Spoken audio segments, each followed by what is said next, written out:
눈보라 속 두 남매가 쫓겨났다. 죽은 아버지의 재산을 빼앗은 자는 친혈육이었다. 위조 문서 하나로 모든 것을 잃은 그들은 산으로 내몰렸고 굴주림과 추위 속에서 죽음을 기다렸다. 하지만 덫에 걸린 한 마리 늑대를 살려낸 순간 운명이 바뀌었다. 짐승은 은혜를 기억했고 인간보다 더 인간다운 선택을 했다. 피로 얼룩진 복수가 아닌 진실로 되갚는 응징의 이야기. 조선시대 광주 땅에 전해 내려오는 늑대와 남매의 전설. 사연 시작 전 구독 부탁드립니다. 한양에서 살거리 경기도 광주 고을 외곽의 윤씨 가문은 대대로 약재 도매를 하며 번성했다. 윤정호는 윤씨 가문의 적통으로 35세 아내를 잃고도 홀로 두 자식을 키우며 가업을 이었다. 서진이가 16, 아린이가 9이던 해 겨울 초입에 이변이 일어났다. 윤정호가 한양 약재 거간 행차 중 낙마로 즉사했다는 비보가 날아들었다. 시신은 고을 관할을 거쳐 사흘 만에 돌아왔다. 관 뚜껑을 열자 머리통이 박살난 상태였다. 얼굴 절반이 지식여져 있었고 말굽에 밟힌 흔적이 역력했다. 서진은 입술을 깨물었다. 아리는 울지도 못하고 떨기만 했다. 장례는 윤정호의 친동생 윤봉철이 주관했다. 봉철은 평소 가문 일에 무관심하다가 형의 죽음 이후 갑자기 모든 걸 떠맡았다. 초상집은 분주했지만 그 분주함 속에서 뭔가 어긋난 기류가 흘렀다. 3일장이 치러지던 날 밤 서진은 사랑채 문풍지 틈으로 빛이 새는 걸 보았다. 안에서 목소리가 들렸다. 형님이 남긴 게 뭔지 알고 계시오? 알고 말고. 한양 약재상 3곳과 계약서, 땅 문서 12장, 은자 800냥. 그걸 어찌 다 알고? 형님 행장을 제가 직접 챙겼소. 관아에서 돌려받은 물건들 속에 다 있더이다. 서진은 숨을 죽였다. 숙부의 목소리였다. 그리고 함께 있는 건 고을, 이방 박서방이었다. 그런데 왜 나를 부르신 거요? 문서를 좀 다시 써야겠소. 다시요? 형님 생전에 이미 저에게 양도했다는 식으로. 정적이 흘렀다. 박서방이 헛기침을 했다. 그건 위조 아니오? 위조가 아니라 정리요. 형님이 살아계셨다면 분명 그리 하셨을 거요. 조카 둘이 뭘 안다고 가산을 맡기겠소. 서진이는 아직 약재 거간도 못하는 애송이고 아린이는 계집애요. 이 집안은 제가 지켜야 하오. 그래도 100냥 드리겠소. 박서방의 대답은 빨랐다. 언제까지 필요하시오? 내일 아침까지. 서진은 뒷걸음질 쳤다. 손이 떨렸다. 그는 곧장 안채로 달려가 아린을 깨웠다. 아린아, 일어나. 오라버니? 조용히 해. 우리 도망가야 해. 왜? 아버지 재산을 숙부가 빼앗으려 해. 아린의 눈이 커졌다. 서진은 이불 속에서 아린을 꺼내 등에 업었다. 부엌으로 가서 삼배 보자기에 쌀 한 돼, 매주 2덩이, 소금 1줌을 담았다. 아버지의 방에 들어가 벽장 속 은자 20냥을 꺼냈다. 아버지가 비상금으로 숨겨둔 돈이었다.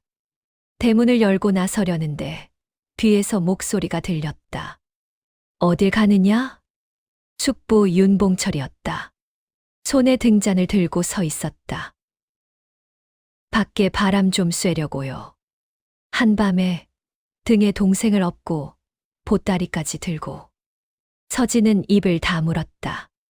봉철이 천천히 다가왔다. 엿들었구나. 그래, 솔직히 말하마. 내 애비가 남긴 재산은 이제 내 것이다. 너희 둘이 뭘 한다고 이 가문을 지키겠느냐? 서진아, 넌 아직 과거도 못 봤고 상단 경영은 꿈도 못 꾼다. 아린이는 말할 것도 없고 저희가 잘하면 그때까지 이 집안이 남아있을 것 같으냐? 빚쟁이들이 벌써 몰려오고 있다. 내 애비가 한양에서 빌린 돈만 500냥이다. 내가 아니면 이 집안은 망한다. 서진은 숙부의 눈을 똑바로 봤다. 그래서 저희를 어쩌시려고요? 봉철은 잠시 말이 없었다. 그리곤 고개를 돌렸다. 이 집에서 나가라. 내일 아침까지. 어디로요? 그건 내가 알아서 해라. 친척집이든 어디든. 친척들은 모두 숙부 편 아니었습니까? 봉철의 얼굴이 굳었다. 그럼 관아에 가서 억울하다고 울어라. 과연 누가 믿어줄지. 그 순간 아린이 서진의 등에서 고개를 들었다. 숙부, 저희 아버지, 재산은요? 봉철은 아린을 쳐다보지도 않았다. 재산은 내가 지낸다. 너희는 그럴 자격도 없다. 서진은 이를 악물었다. 아린이 작게 흐느꼈다. 서진은 더 이상 말하지 않고 돌아섰다. 대문을 박차고 나왔다. 밤 공기는 차가웠다. 겨울 초입의 바람이 살을 에었다. 서진은 아린을 업은 채 마을 어귀로 향했다. 마을 사람들의 집 창문마다 불빛이 새어나왔지만 아무도 문을 열지 않았다. 오라버니, 춥다. 조금만 참아. 서진은 마을 끈 이장댁 문을 두드렸다. 이장은 평소 아버지와 가깝게 지냈다. 이장 어르신, 저 서진이입니다. 안에서 인기척이 들렸다. 하지만 문은 열리지 않았다. 어르신. 서진아. 문 안쪽에서 이장의 목소리가 들렸다. 미안하다. 나도 윤진사 말을 거역할 수가 없구나. 내 숙부가 이미 마을 사람들에게 다 말했다. 너희를 도우면 그 집안과도 연을 끊겠다고. 서진은 주먹을 쥐었다. 저희 아버지가 그렇게 대접받을 인물이었습니까? 죽은 자는 말이 없다. 산 자가 이긴다. 그게 세상이야. 서진은 더 이상 말하지 않았다. 등 뒤에서 아린이 흐느끼는 소리가 들렸다. 그는 마을을 등지고 걷기 시작했다. 갈 곳은 한 곳뿐이었다. 북쪽 산. 아버지가 어렸을 적 데리고 갔던 그곳. 깊숙한 곳에 폐가가 하나 있었다. 옛날 화전민이 살다 떠난 집이라고 했다. 눈발이 날리기 시작했다. 서진은 아린을 더 꽉 껴안고 산길을 올랐다. 발이 시렸다. 보자기 속 식량이 등에 파고들었다. 아린은 이제 울지도 않고 그냥 오빠 등에 매달려 있었다. 2시즌쯤 걸었을까. 눈앞에 낡은 초가집이 나타났다. 지붕은 반쯤 무너져 있었고 문짝은 떨어져 나가 있었다. 하지만 피할 수는 있었다. 서진은 아린을 내려놓고 안으로 들어갔다. 구석에 마른 집더미가 있었다. 그는 짚을 끌어모아 바닥에 깔고 아린을 눕혔다. 여기서 자자. 오라버니, 우리 이제 어떻게? 서진은 대답하지 못했다. 그는 아린을 껴안고 집더미에 몸을 묻었다. 눈은 계속 내렸다. 바람은 무너진 지붕 틈으로 파고들었다. 그날 밤 서진은 잠들지 못했다. 아린의 떨리는 몸을 느끼며 그는 생각했다. 살아야 한다. 반드시. 이튿날 아침 서진은 눈을 떴다. 몸이 얼어붙은 것처럼 뻣뻣했다. 아린은 여전히 자고 있었다. 얼굴이 창백했다. 서진은 조심스럽게 일어나 밖으로 나갔다. 어젯밤 내린 눈이 무릎까지 쌓여 있었다. 하늘은 잿빛이었다. 그는 주변을 둘러봤다. 폐가 근처에는 아무것도 없었다. 나무와 바위뿐이었다. 그는 보자기를 열었다. 쌀 1돼, 메주 2덩이, 소금. 이게 전부였다. 이걸로 며칠이나 버틸 수 있을까? 서진은 눈속을 헤치며 근처를 수색했다. 나무뿌리라도 캐야 했다. 한참을 헤매다 그는 작은 샘을 발견했다. 물은 얼지 않고 졸졸 흐르고 있었다. 그는 손으로 물을 떠 마셨다. 입안이 얼얼했지만 목은 죽였다. 폐가로 돌아와 보니 아린이 깨어 있었다. 오라버니, 물 떠왔다. 마셔. 아린은 서진이 손에 받쳐온 물을 조금씩 삼켰다. 그리고 물었다. 우리 밥은요? 쌀이 조금 있어. 아껴 먹어야 해. 불은요? 서진은 고개를 저었다. 불 피울 수 없어. 연기 나면 숙부가 찾아올 수도 있어. 그럼 날로 먹어요? 응. 아린은 더 이상 묻지 않았다. 서진은 쌀 한 줌을 손에 쥐고 아린에게 건넸다. 아린은 쌀알을 하나씩 입에 넣고 씹었다. 서진도 조금 먹었다. 날쌀은 딱딱하고 목에 걸렸다. 그날 밤 바람이 더 거세졌다. 폐가는 삐걱거렸다. 서진은 아린을 꼭 껴안고 집더미 속에 파묻혔다. 아린은 떨고 있었다. 오라버니, 무서워. 괜찮아. 내가 있잖아. 우리 죽는 거 아니야? 서진은 대답하지 못했다. 그는 아린의 등을 토닥였다. 아린은 결국 울음을 터뜨렸다. 서진은 그 울음을 듣고 있을 수밖에 없었다. 사흘이 지났다. 쌀은 반되도 남지 않았다. 메주는 하나 남았다. 서진은 산을 뒤지기 시작했다. 나무 뿌리를 캤다. 겨울이라 먹을 게 거의 없었지만 그나마 도토리며 자를 주었다. 얼어붙은 땅을 파헤쳐 마른 풀뿌리를 캤다. 아리는 점점 말이 없어졌다. 얼굴은 더 창백해졌다. 서진은 불안했다. 이러다 정말 죽을 수도 있었다. 닷새째 되던 날, 서진은 산 더 깊은 곳으로 들어갔다. 짐승이라도 잡아야 했다. 손에 주운 나뭇가지를 깎아 만든 창을 들고 있었다. 토끼라도 있으면 좋으련만. 그때였다. 숲속 어디선가 낮고 긴 울음소리가 들렸다. 으르릉. 서진은 멈춰 섰다. 가슴이 쿵쾅거렸다. 그 소리는 늑대였다. 그는 천천히 소리가 난 쪽을 향해 다가갔다. 덤불 사이로 무언가 보였다. 서진은 나뭇가지를 밀어내고 안을 들여다봤다. 그곳에 늑대가 있었다. 수컷이었다. 덩치는 컸지만 몸은 야위어 있었다. 뒷다리가 쇠덫에 걸려 있었다. 피가 흥건했다. 늑대는 서진을 보고 이빨을 드러냈다. 크르릉. 서진은 몇 걸음 물러섰다. 늑대는 덫에서 벗어나려 발버둥 쳤지만 소용없었다. 힘이 빠진 게 분명했다. 아마 며칠째 굶었을 것이다. 서진은 그 자리에 서서 늑대를 봤다. 늑대도 서진을 봤다. 둘의 눈이 마주쳤다. 그 눈빛 속에는 고통이 있었다. 그리고 두려움도. 서진은 문득 생각했다. 저 눈빛. 나랑 똑같다. 서진은 천천히 다가갔다. 늑대는 으르렁거렸지만 더 이상 몸을 움직이지 못했다. 서진은 덫을 살폈다. 쇠로 된 덫이었다. 용수철 방식이었다. 가만히 있어. 서진은 나뭇가지를 덫 틈에 끼워 넣었다. 그리고 힘을 줘서 덫을 벌렸다. 늑대의 다리가 빠졌다. 피가 흘렀다. 늑대는 곧바로 일어서려 했지만 다리에 힘이 들어가지 않았다.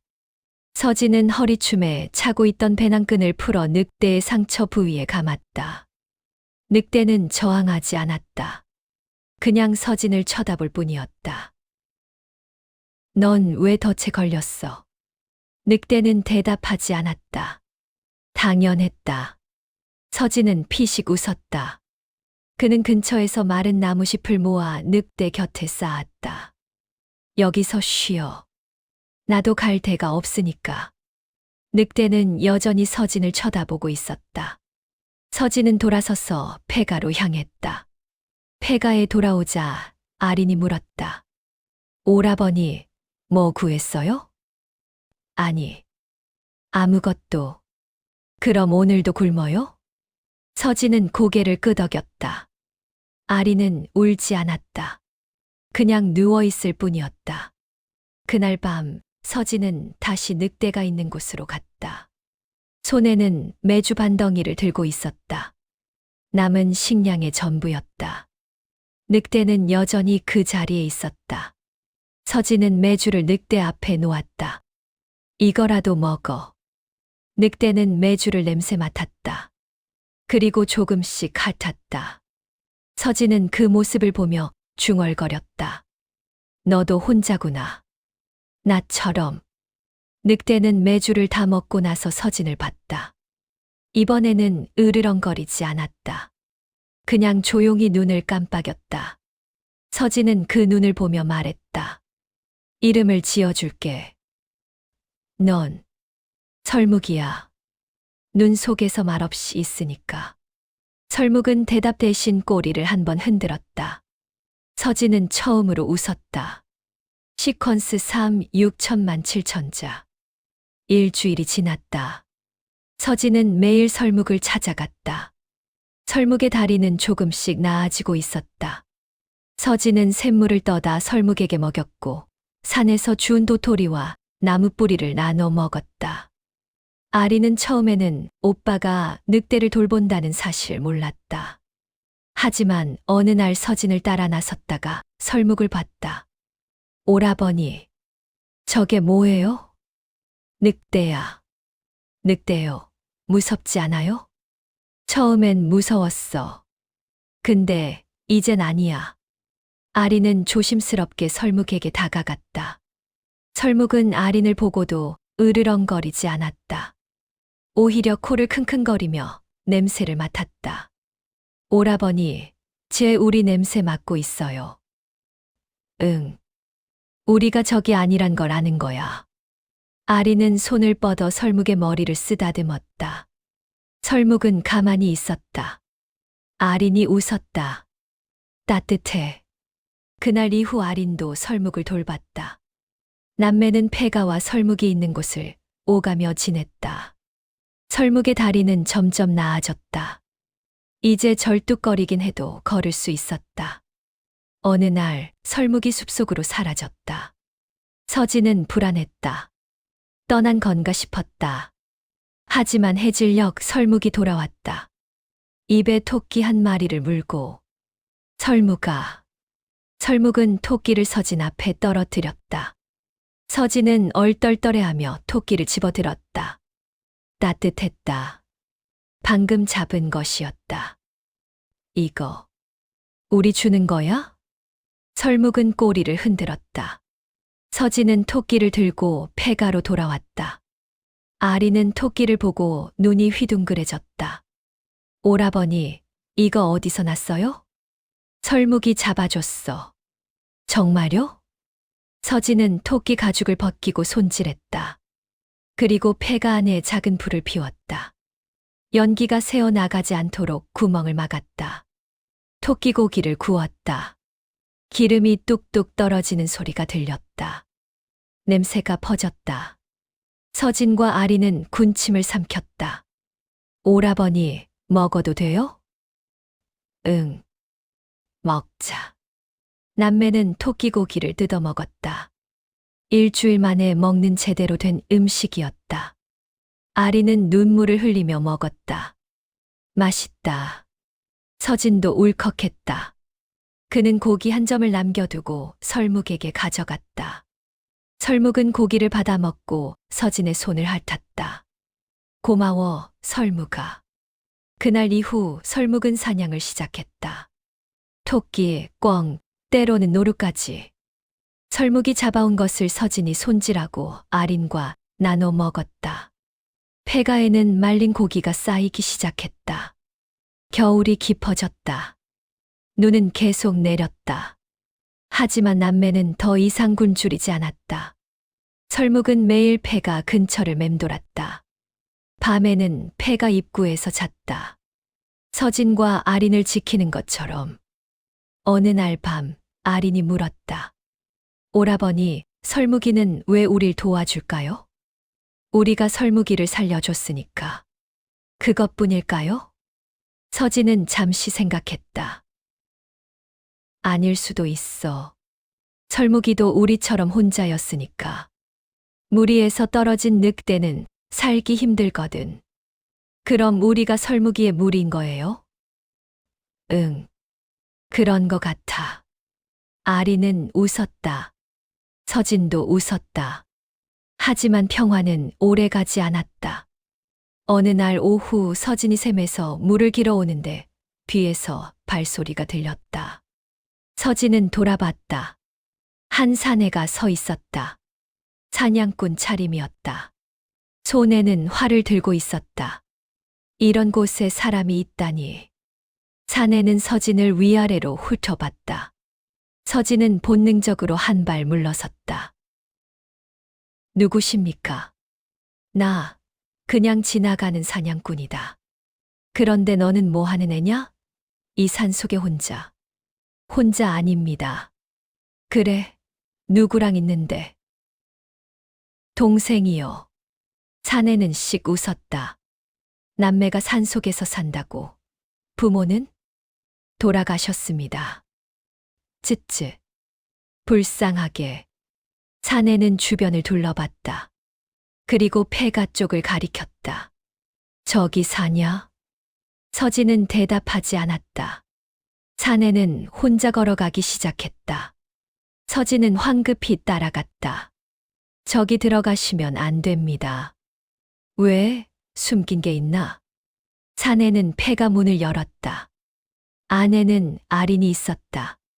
그리고 말린 고기들이 천장에 매달려 있었다. 사내의 눈빛이 변했다. 이게 다 뭐냐? 제가 잡은 겁니다. 너 혼자 이 많은 걸. 예. 사내는 비웃었다. 거짓말. 너 같은 애송이가 이걸 잡을 리 없어. 그때 밖에서 낮은 으르렁 소리가 들렸다. 사내는 고개를 돌렸다. 폐가 입구에 설묵이 서 있었다. 늑대. 사내는 황급히 활을 들어 올렸다. 설묵은 이빨을 드러내고 으르렁거렸다. 비켜라. 사내는 화살을 쏘려 했다. 서진은 사내의 팔을 잡았다. 안 됩니다. 놔. 저 짐승이 널 해칠 거야. 아닙니다. 설무기는 우릴 공격하지 않습니다. 사내는 서진을 밀쳤다. 서진은 바닥에 넘어졌다. 사내는 활 시위를 당겼다. 그 순간 설묵이 뛰어들었다. 사내의 손에서 활이 떨어졌다. 설묵은 사내를 바닥에 눕혀놓고 목을 향해 이빨을 드러냈다. 으악! 서진은 소리쳤다. 설묵아, 안 돼. 설묵은 멈췄다. 사내의 목에 이빨을 갖다 댄 채로. 사내는 떨고 있었다. 서진은 일어나서 설묵에게 다가갔다. 설묵아, 물러나. 설묵은 서진을 봤다. 그리고 천천히 물러났다. 사내는 숨을 헐떡이며 일어났다. 이 미친놈들. 사내는 폐가에서 뛰쳐나갔다. 서진은 사내가 사라질 때까지 지켜봤다. 아린이 울먹였다. 오라버니, 저 사람 우리 말할까봐 무서워. 서진은 아린을 안았다. 괜찮아. 설무기가 있잖아. 하지만 서진의 얼굴은 굳어 있었다. 사냥꾼이 떠난 뒤 서진은 불안했다. 며칠간은 아무 일도 없었다. 하지만 일주일 후 예감은 현실이 되었다. 한낮 폐가 앞에 말발굽 소리가 들렸다. 서진은 창문 틈으로 밖을 내다봤다. 3명의 사내가 말을 타고 왔다. 그중 1명은 지난번 그 사냥꾼이었다. 나머지 2은 관복을 입고 있었다. 관아 포졸들이었다. 아린이 속삭였다. 오라버니, 조용히 해. 사냥꾼이 폐가를 가리키며 말했다. 저깁니다. 저 안에 남매가 숨어 있고 늑대 1마리가 있습니다. 포졸 하나가 말해서 내렸다. 늑대라. 사람 해칠 수도 있겠군. 그렇습니다. 그래서 제가 관아에 신고한 겁니다. 포졸은 폐가 문을 두드렸다. 안에 있는 자, 나와라. 서진은 아린을 뒤로 숨기고 문을 열었다.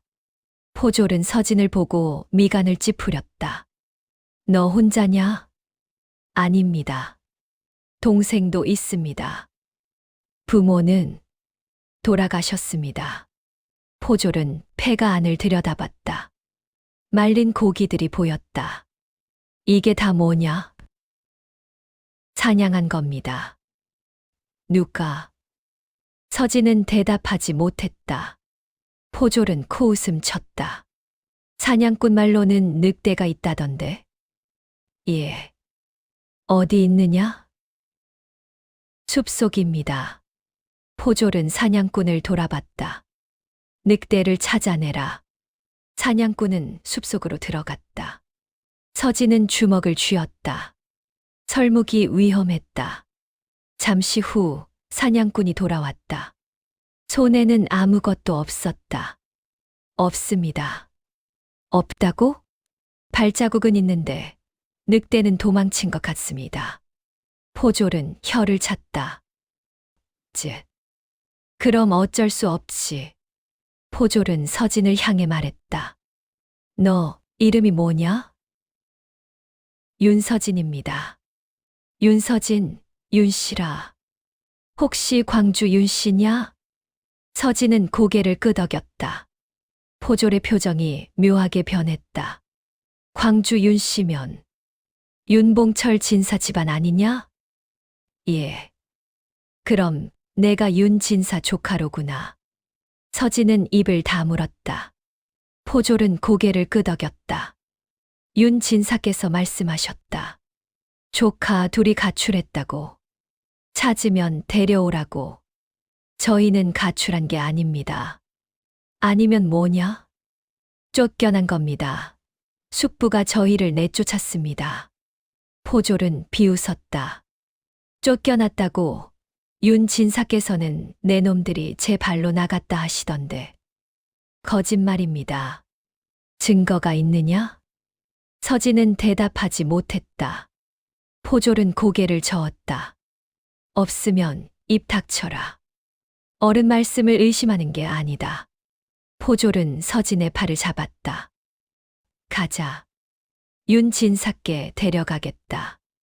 놔주십시오. 서진은 버둥거렸다. 아린이 울며 매달렸다. 오라버니. 또 다른 포졸이 아린을 잡았다. 조용히 해라. 그때였다.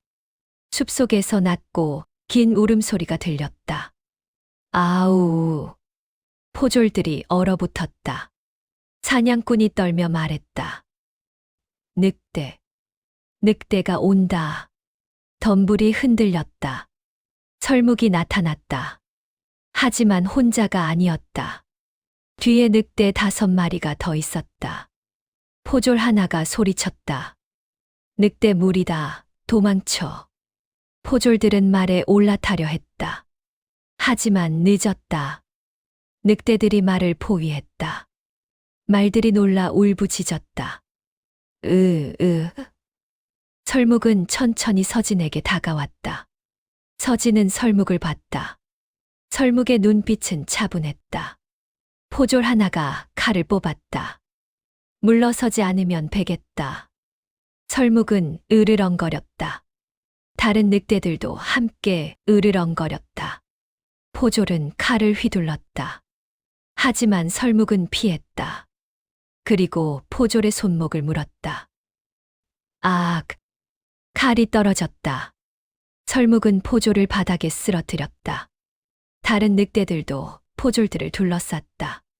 사냥꾼은 이미 도망쳤다. 포졸들은 땅에 엎드려 빌었다. 살려주시오, 살려주시오. 서진은 설묵에게 말했다. 설묵아, 그만. 설묵은 물러섰다. 다른 늑대들도 따라 물러섰다. 포졸들은 기어서 말에 올라탔다. 그리고 도망쳤다. 서진은 설묵을 쓰다듬었다. 고마워. 설묵은 꼬리를 흔들었다. 아린이 다가와 설묵을 안았다. 설묵아. 설묵은 아린을 핥아 주었다. 하지만 서진은 알고 있었다. 이제 더 이상 이곳에 있을 수 없다는 것을. 포졸들이 돌아올 것이다. 더 많은 사람을 데리고. 아린아, 짐을 싸. 왜요? 여기 떠나야 해. 어디로요? 더 깊은 산속으로. 아린은 울지 않았다. 그냥 고개를 끄덕였다. 남매는 짐을 챙겼다. 말린 고기, 남은 쌀, 보자기. 그게 전부였다. 해가 지기 전 남매는 폐가를 떠났다. 설묵과 늑대 무리가 앞장섰다. 서진은 뒤를 돌아봤다. 폐가는 점점 멀어졌다. 그는 중얼거렸다. 언젠가는 돌아가겠다. 반드시. 남매는 산 깊숙한 곳으로 들어갔다. 설묵과 무리가 이끄는 대로 따라갔다. 사흘을 걸어 도착한 곳은 동굴이었다. 입구는 좁았지만 안은 넓었다. 바람도 막아주었다. 서진은 동굴 안을 살폈다. 바닥은 평평했고 안쪽에는 작은 샘물이 흘렀다. 살만한 곳이었다. 여기서 지내자. 아리는 고개를 끄덕였다. 설묵은 동굴 입구에 자리를 잡았다. 다른 늑대들은 주변을 맴돌았다. 겨울이 끝나가고 봄이 왔다. 눈이 녹고 풀이 돋았다. 서진은 산나무를 뜯었고 설묵은 여전히 사냥을 했다. 아린은 샘물가에서 나무를 씻었다. 어느 날 아린이 물었다. 오라버니, 우린 평생 여기 살아야 해요? 아니야. 그럼요. 언젠가는 내려갈 거야. 숯불을 찾아가서 따질 거야. 무서워요. 나도 무서워. 하지만 해야 해. 아리는 오빠를 봤다. 서진의 눈빛은 달라져 있었다. 예전의 순한 눈빛이 아니었다. 단단하고 차가운 눈빛이었다. 여름이 왔다. 서진은 산에서 약초를 캤다. 아버지에게서 배운 지식이었다. 당귀, 천궁, 작약. 서진은 약초를 말려서 보관했다. 이걸 팔 수 있을 거야. 누구한테요? 마을에. 마을 사람들이 우릴 도와줄까요? 도와주든 말든 우린 살아야 해. 서진은 약초를 보자기에 싸서 산을 내려갔다. 마을 어귀에 도착하자 사람들이 수군거렸다. 저 애, 윤진사 조카 아니냐? 죽은 줄 알았는데 살아 있었네. 서진은 신경 쓰지 않고 약재상으로 향했다. 주인은 서진을 보고 눈을 크게 떴다. 서진이, 내가 살아 있었구나. 예. 어디 있었느냐? 산속입니다. 산속에서 혼자 동생이랑 있습니다. 주인은 한숨을 쉬었다. 내 숙부가 찾고 있더라. 알고 있습니다. 돌아가지 않겠느냐? 안 갑니다. 주인은 말을 잊지 못했다. 서진은 약초를 내밀었다. 이거 팔고 싶습니다. 주인은 약초를 살폈다. 품질이 좋았다. 얼마에 팔 거냐? 은자 단량이면 됩니다. 단량, 이 정도면 열량은 받을 수 있는데. 괜찮습니다. 단량만 주십시오. 주인은 은자 단량을 건넸다. 서진은 받아서 품에 넣었다. 감사합니다. 서진은 약재상을 나섰다. 그때 뒤에서 목소리가 들렸다. 서진아. 서진은 돌아봤다. 숙부 윤봉철이 서 있었다. 숙부. 그래, 내가 살아 있었구나. 예. 봉철은 서진에게 다가왔다. 어디 있었느냐? 그게 중요합니까? 중요하지. 넌 내 조카 아니냐? 서진은 비웃었다. 조카라면 왜 내쫓으셨습니까? 봉철의 얼굴이 굳었다. 그건 너희를 위한 일이었다. 거짓말 마십시오. 뭐, 저희 아버지 재산을 빼앗으려고 그러신 거 다 알고 있습니다. 봉철은 주변을 둘러봤다. 사람들이 쳐다보고 있었다. 그는 서진의 팔을 잡았다. 집으로 가자. 거기서 얘기하자. 싫습니다. 너. 봉철은 서진을 끌었다. 서진은 뿌리쳤다. 손 떼십시오. 이 버릇없는 놈. 봉철은 서진의 뺨을 때렸다. 서진은 비틀거렸다. 주변 사람들이 웅성거렸다. 윤 진사가 조카를 때리네. 쯧쯧. 봉철은 사람들을 노려봤다. 뭘 봐. 다들 갈 길 가시오. 사람들은 고개를 돌렸다. 봉철은 다시 서진을 잡으려 했다. 그때였다. 숲속에서 낮은 으르렁 소리가 들렸다. 봉철은 멈췄다. 덤불 사이로 설묵이 나타났다. 설묵은 이빨을 드러내고 봉철을 노려봤다. 봉철은 뒷걸음질 쳤다. 저게 뭐냐? 제 친구입니다. 친구, 늑대가. 예. 봉철은 황급히 도망쳤다. 서진은 설묵을 쓰다듬었다. 고마워, 설묵아. 설묵은 꼬리를 흔들었다. 하지만 서진은 알고 있었다. 이제 숙부는 가만히 있지 않을 것이다. 그날 밤 서진은 동굴로 돌아와 아린에게 말했다. 아린아, 조심해야 해. 숙부가 우릴 해칠 수도 있어. 무슨 말이에요? 숙부는 우리가 살아있는 게 불편할 거야. 언젠가 우리가 돌아와서 재산을 돌려달라고 할까봐. 그럼 어떡해요? 설묵이한테 부탁해야겠어. 서진은 설묵을 불렀다. 설묵은 고개를 갸웃했다. 설묵아, 우리 지켜줘. 부탁이야. 설묵은 서진의 손을 핥았다. 서진은 눈물이 났다. 이 짐승이 사람보다 낫다. 보름 후 밤이었다. 서진은 동굴 입구에서 잠들어 있었다. 아린도 안쪽에서 자고 있었다. 설묵은 밖에서 경계를 서고 있었다. 그때 멀리서 횃불 불빛이 보였다. 설묵은 귀를 쫑긋 세웠다. 발소리가 들렸다. 여러 명이었다.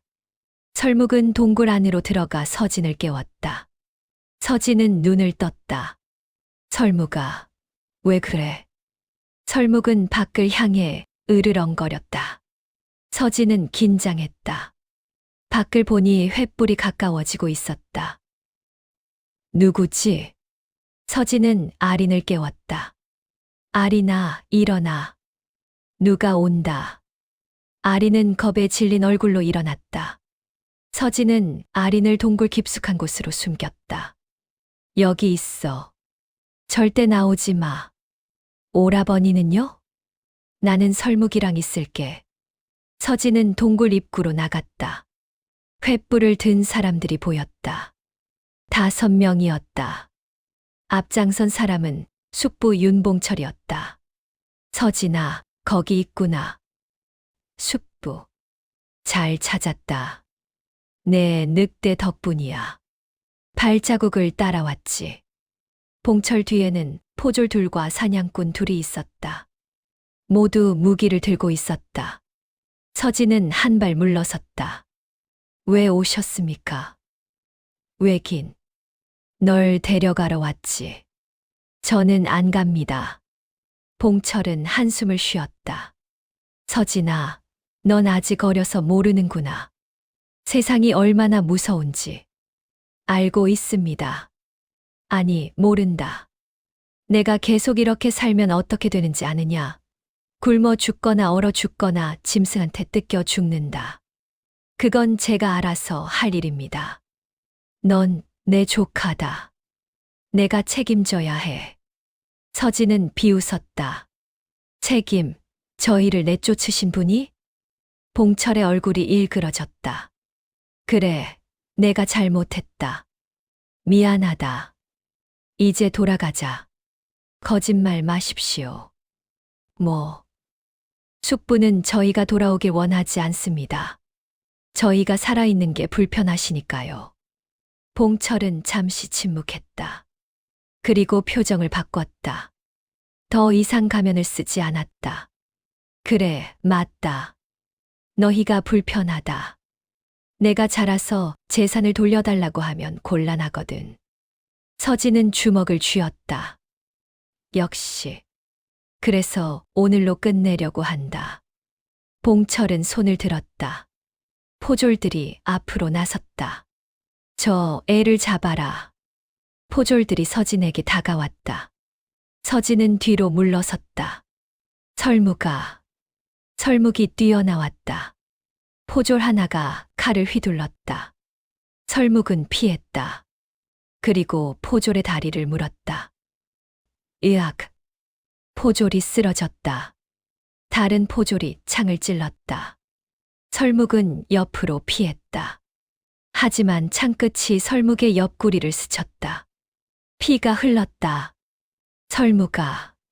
서진은 소리쳤다. 설묵은 울부짖었다. 그 울음소리는 산을 울렸다. 잠시 후 숲속에서 대답이 왔다. 아우. 늑대 무리가 나타났다. 10마리가 넘었다. 모두 이빨을 드러내고 포졸들을 포위했다. 봉철은 얼어붙었다. 이게 무슨... 사냥꾼 하나가 활을 쐈다. 화살이 늑대 한 마리에게 박혔다. 늑대가 쓰러졌다. 설묵은 분노했다. 그는 사냥꾼에게 달려들었다. 으악, 살려줘. 사냥꾼은 도망쳤다. 설묵은 쫓아갔다. 다른 늑대들도 함께 쫓아갔다. 봉철은 서진을 잡으려 했다. 서진은 돌을 집어 던졌다. 돌이 봉철의 이마에 맞았다. 아! 봉철은 비틀거렸다. 서진은 동굴 안으로 뛰어들었다. 아린을 데리고 뒷구멍으로 빠져나갔다. 오라버니, 설묵이는요? 설묵이는 알아서 할 거야. 우리는 일단 도망가자. 남매는 산속으로 달렸다. 뒤에서 비명 소리가 들렸다. 늑대들이 사람들을 공격하는 소리였다. 서진은 뒤돌아보지 않았다. 그냥 달렸다. 한참을 달린 후 남매는 멈췄다. 숨이 찼다. 주변은 고요했다. 오라버니, 설묵이 괜찮을까요? 모르겠어. 서진은 불안했다. 설묵이 다친 게 걱정됐다. 다음 날 아침 남매는 동굴로 돌아갔다. 동굴 앞은 아비규환이었다. 피가 여기저기 묻어 있었다. 하지만 시신은 없었다.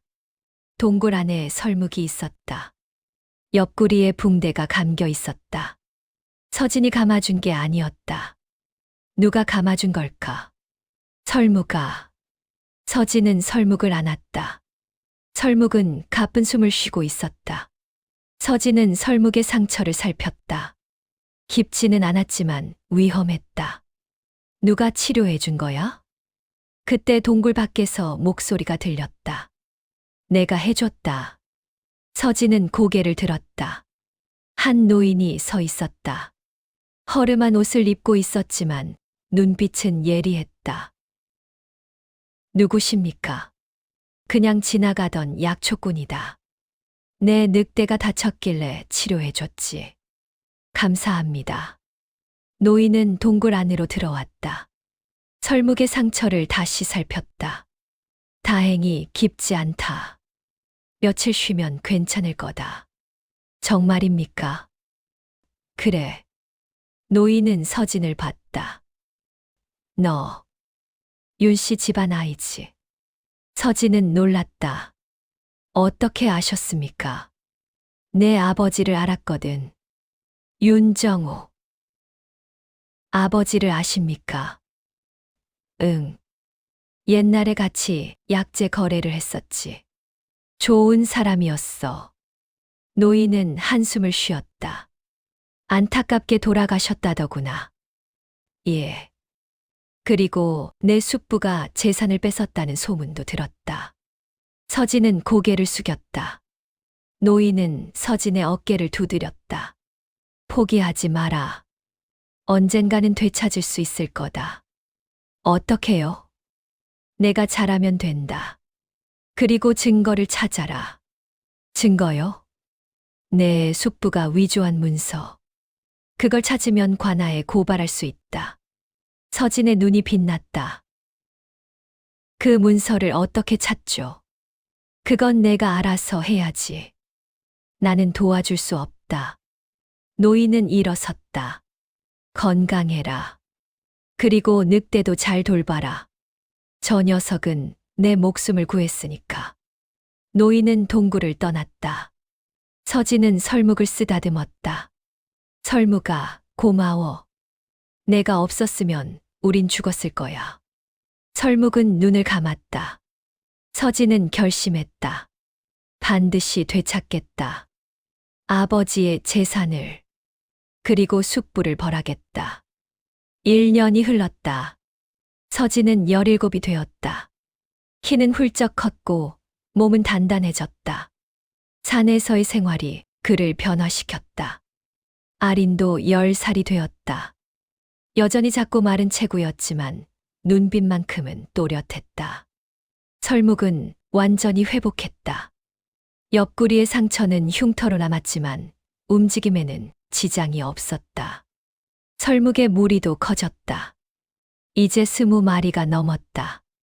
설묵은 무리의 우두머리였다. 서진은 매달 마을로 내려가 약초를 팔았다. 은자가 조금씩 모였다. 서진은 그 돈으로 옷을 사고 쌀을 사고 가끔은 책도 샀다. 아버지가 남긴 서책 중 몇 권이 기억났다. 서진은 독학으로 글을 익혔다. 어느 날 서진은 마을에서 이상한 소문을 들었다. 윤 진사가 관아에 고발당했다더라. 무슨 일로? 장부 조작이랑 탈세래. 서진은 귀를 쫑긋 세웠다. 약재상 주인에게 물었다. 무슨 일입니까? 내 숙부 말이다. 관아에서 장부를 조사하다가 이상한 점을 발견했다더라. 내 아버지 재산을 횡령한 흔적도 있고. 서진의 가슴이 두근거렸다. 그럼 숙부가 벌을 받는 겁니까? 글쎄, 아직은 모르지. 윤 진사가 워낙 노비를 잘하거든. 관아 사또랑도 친하고. 서진은 주먹을 쥐었다. 어떻게 해야 합니까? 숙부를 확실히 벌할 방법이 없습니까? 약재상 주인은 서진을 봤다. 증거가 필요하다. 결정적인 증거. 무슨 증거요? 위조 문서 원본. 그게 있으면 숙부는 끝장이다. 서진은 고개를 끄덕였다.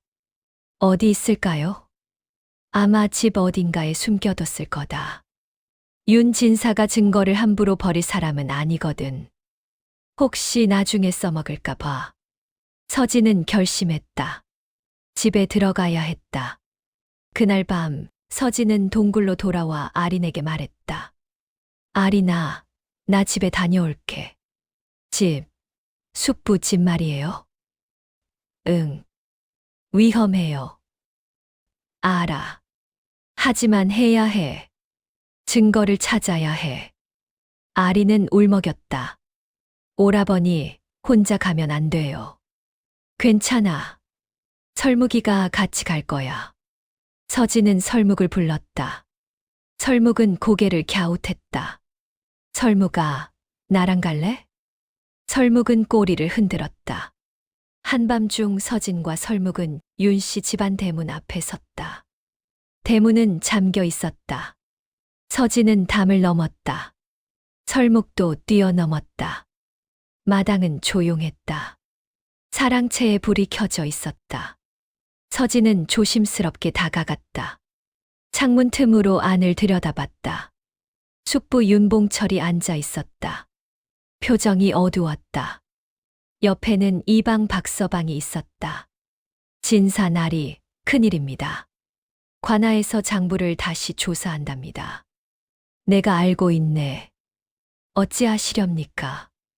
일단 문서를 숨겨야겠네. 어디에요? 뒷경 우물 속에. 우물요? 그래. 기름종이에 싸서 단지에 넣었네. 우물 안쪽 벽에 홈을 파서 숨겨뒀지. 박서방은 한숨을 쉬었다. 그 정도면 안전하겠군요. 그래야지. 그게 들키면 나는 끝이네. 서진은 숨을 죽였다. 우물 속이라니. 그는 뒷곁으로 향했다. 뒷곁에는 우물이 하나 있었다. 서진은 두레박을 내렸다. 밧줄을 타고 우물 안으로 들어갔다. 물은 차갑했다. 서진은 손으로 우물벽을 더듬었다. 한참을 찾다가 손끝에 뭔가 걸렸다.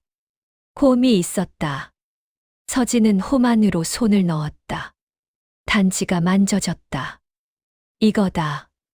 서진은 단지를 꺼냈다. 뚜껑을 열자 기름종이에 싼 문서가 있었다. 서진은 문서를 품에 넣었다. 그때 위에서 목소리가 들렸다. 누구냐? 숙부였다. 서진은 황급히 밧줄을 잡았다. 하지만 밧줄이 끊어졌다. 서진은 물속으로 떨어졌다. 차가운 물이 온몸을 감쌌다. 서진은 허우적거렸다. 위에서 봉철이 내려다봤다. 서진이? 내 녀석이었구나. 거기서 나오지 마라. 나올 생각도 하지 마. 봉철은 우물 뚜껑을 닫았다. 서진은 어둠 속에 갇혔다. 숙부, 문 열어주십시오. 안 돼. 넌 거기서 죽어야 해. 서진은 절망했다. 물은 점점 차가워졌다. 체온이 떨어졌다. 의식이 흐려졌다. 그때였다. 크앙! 설묵의 울음소리가 들렸다. 그리고 쿵 하는 소리. 우물 뚜껑이 열렸다. 위에서 빛이 들어왔다. 설묵이 내려다보고 있었다. 옆에는 밧줄이 있었다. 설묵아.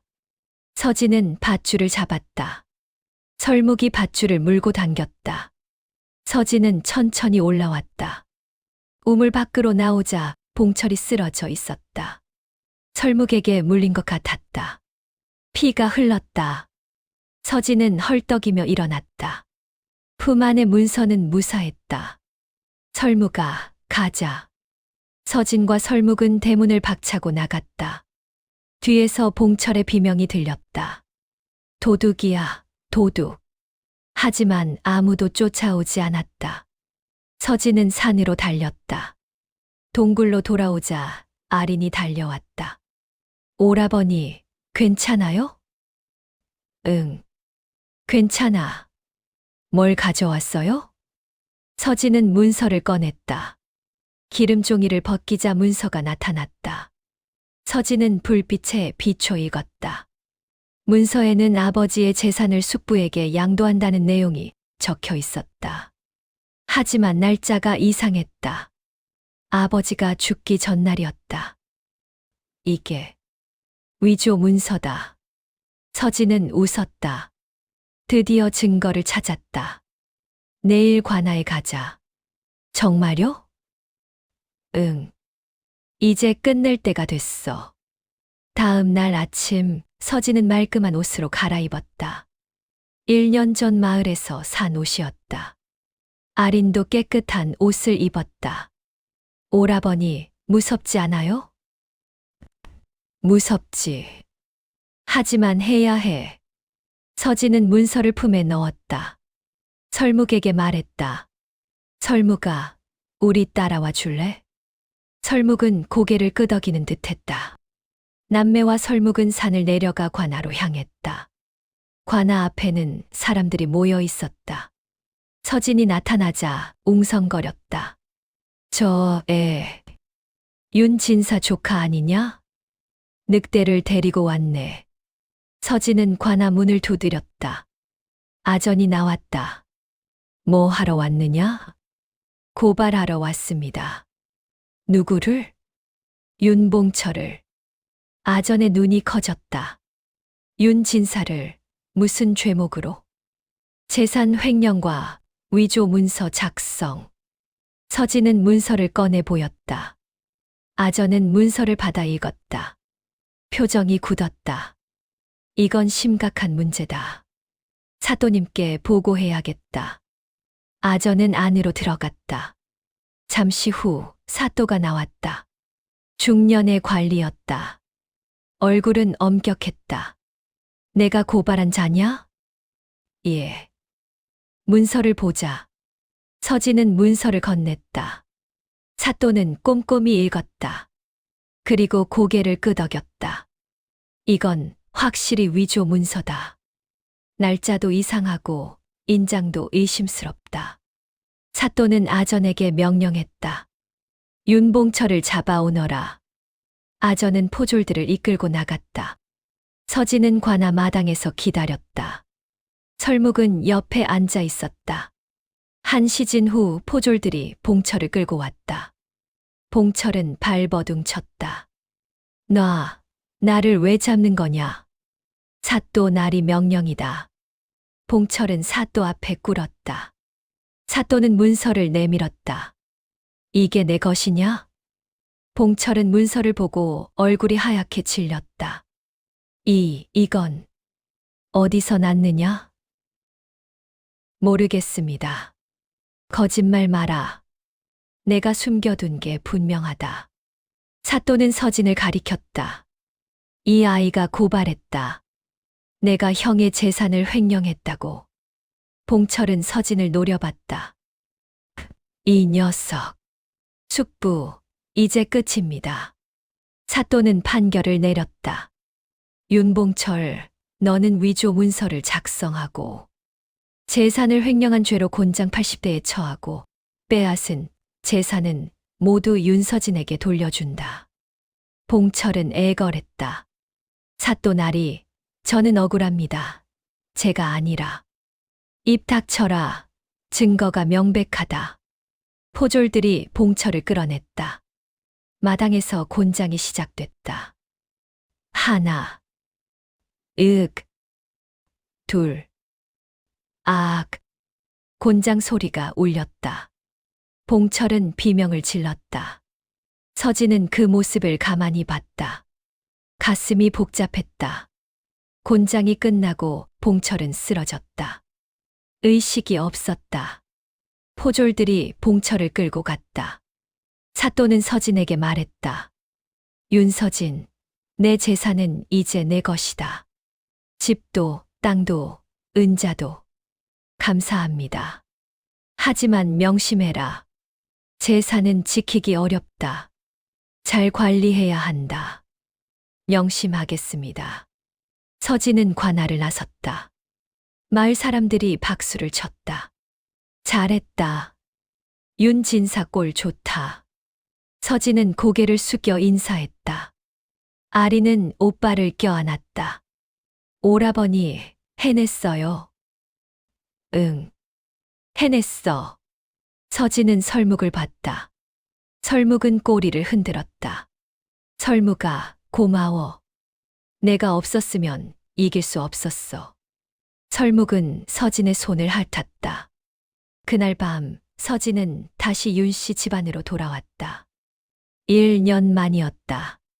대문을 열고 들어서니 마당이 보였다. 아버지가 심은 매화나무가 있었다. 서진은 매화나무 앞에 무릎을 꿇었다. 아버지, 저 돌아왔습니다. 그리고 다 되찾았습니다.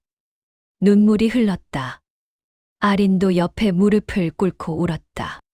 설묵은 마당 한쪽에 앉아 남매를 지켜봤다. 며칠 후 서진은 설묵을 산으로 돌려보냈다. 설묵아, 이제 가도 돼. 설묵은 고개를 갸웃했다. 넌 산에서 사는 게 맞아. 여기는 너가 있을 곳이 아니야. 설묵은 서진을 봤다. 눈빛이 슬퍼 보였다. 하지만 가끔 놀러와. 언제든지 환영이야. 설묵은 꼬리를 한번 흔들고 산으로 돌아갔다. 무리가 설묵을 기다리고 있었다. 서진은 설묵이 사라질 때까지 지켜봤다. 그날 이후 설묵은 가끔 마을 근처에 나타났다. 하지만 사람들을 해치지 않았다. 그냥 멀리서 지켜볼 뿐이었다. 사람들은 설묵을 산군산준이라 불렀다. 산의 군왕이라는 뜻이었다. 그리고 윤서진의 이야기는 전설이 되었다. 늑대를 구하고 늑대에게 도움을 받아 재산을 되찾은 소년의 이야기. 마을 사람들은 말했다. 은혜는 반드시 돌아온다. 윤서진처럼.